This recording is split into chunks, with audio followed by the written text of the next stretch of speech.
you. Let me get the radio shut off. Alright, you guys, I'm hands-free, so no worries. I just got done with my appointment. I got all the injections done, finally. It was like 2 months behind because of everything going on. And I've been thinking, geez, I really need to get a video out to you guys. It's been a bit, and I kind of want to catch you up, you know. I want to tell you something new that's been going on. I hope you guys are doing alright. I'm sure all of you are ready for things to go back to normal too. Oh, you're in our new car. Not new, but it's our new car. It's actually quiet, you can hear me. Alright, you guys, so my birthday, as you know, some of you know, Gracie's birthday was May 11th. My birthday was May 15th. I'm 32 now. And, so we had a couple friends outside. Obviously nothing big and crazy, but just a couple friends outside. I didn't even know anybody was coming. But, Nathan went and invited them.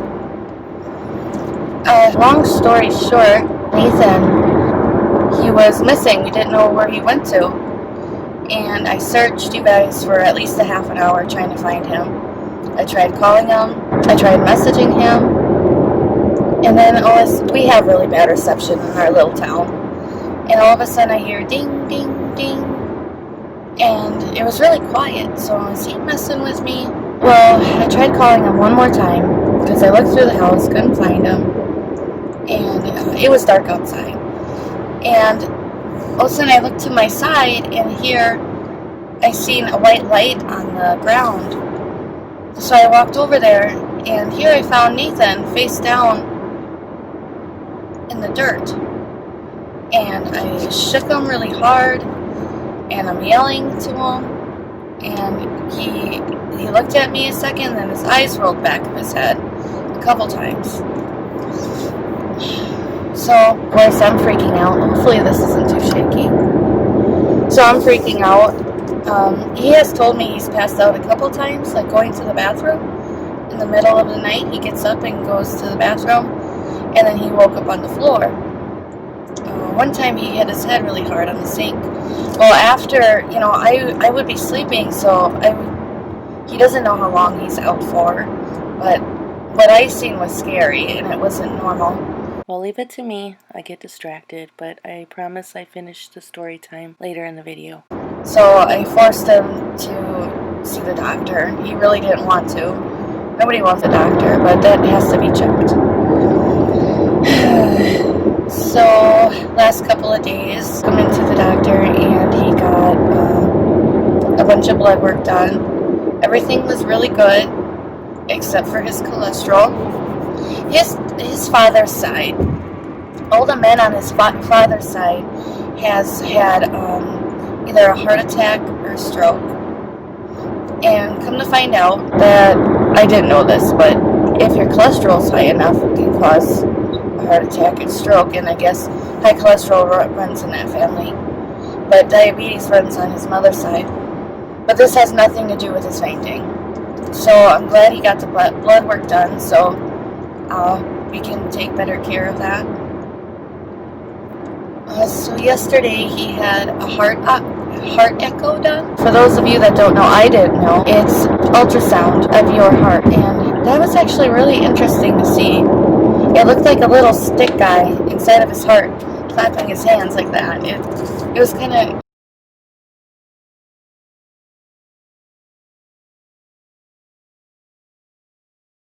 It was kind of cool.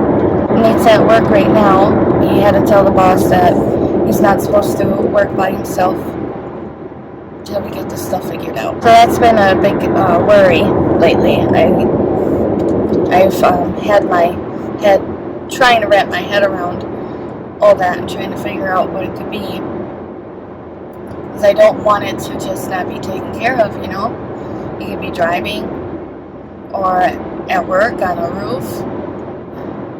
So it's scary. The worst part, you guys, I forgot to mention, was he never has a warning. He doesn't get dizzy, he doesn't get like a pain in his chest, nothing. He's just out and doesn't know how long or exactly what happened. He told me he went to go just shut off the garage light, that's all, and come back. And he was gone for over half an hour. I don't think it's normal to be out that long. To me, I thought fainting was a couple seconds and then you come to. So we're waiting on to get a diagnosis or some kind of answer. Something. You know how that messes you guys. Oh, the doctor also did the test where for those of you that have POTS, there's a big name for it and I don't know what it is, but it's where you're laying down and your blood pressure drops and you could faint, or you get massively dizzy. I gotta turn this AC up a little bit. I'm guessing Nate hasn't heard anything from the doctor from his results from the echo. I'm hoping we hear from today so we don't have to wait till Monday. I forget how lousy I feel after getting these injections done. It's kind of like you have this weird achy headache and you feel off. I don't know. It's weird. Kind of like a hangover. Yeah, that's been the main thing. I don't know if you guys have any suggestions. What else? So going back to the story, Nate has a friend that's first responder, and he happened to be there. So, and the kids were playing around outside, and I wanted to scream for them to come by me and Nate right away, but I was afraid of scaring the kids. So I ran over there, got him, and then everybody ended up following back. Just to make sure he's okay. And they found his blood pressure to be, at that time, 90/60. So, I don't know what it was before. His blood sugar's great, no issues there. I was really worried about like cardiac arrest.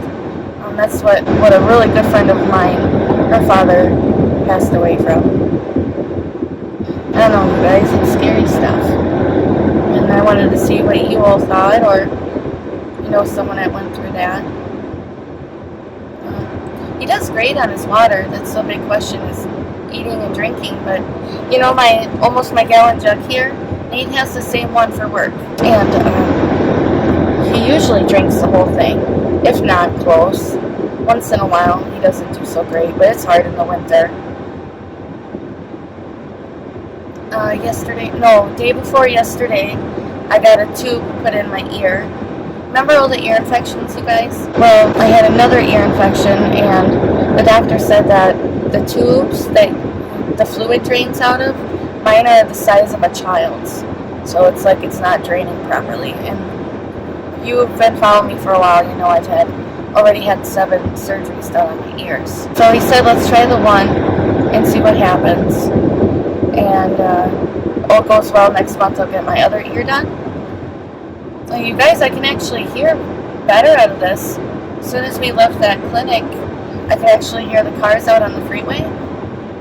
And, but it's like the bass sounds are really muffled on this one. So I think it's like the mix between the two, it sounds really off. To me, it's kind of aggravating. But we'll see what happens. You know, it'd be just great not to have these ear infections so much, and then getting the ruptured eardrums.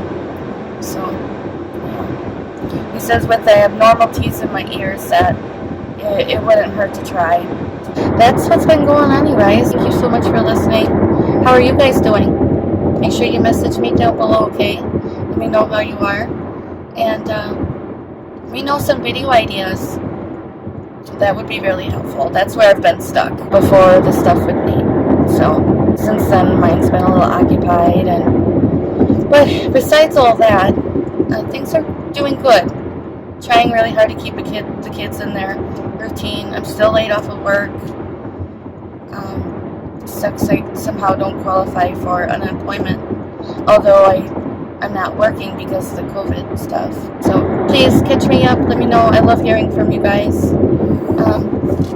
It's my favorite part when it comes to YouTube. It's just hearing from all of you. Say a little prayer for Nader for me. And fingers crossed everything's all good. Alright, I love yous. Thanks so much for listening. And sorry for the kind of icky news and blah mood. Just one of those days.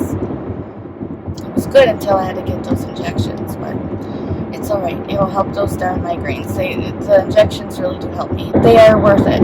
So, alright, I love yous. And I hope to see you really soon. Let me know how you are. And take care of yourself, okay?